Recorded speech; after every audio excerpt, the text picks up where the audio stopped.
कब से कर रही हो नशा? 3-4 साल 3 साल से। से। जी कौन सा नशा कर?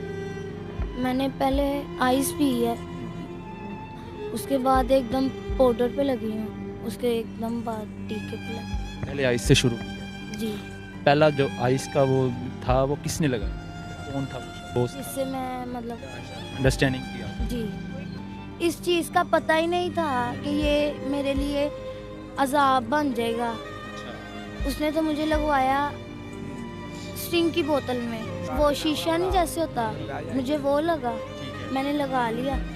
जब मुझे 8 दिन पूरा नींद नहीं ना आई, जब उसने पहली मर्तबा लगाया तो मैं 8 दिन तुम सोई नहीं? नहीं कि मैंने पहली बार जब किया था ना, तब मुझे पूरे 8 दिन नींद नहीं आई थी। पढ़ती थी पहले?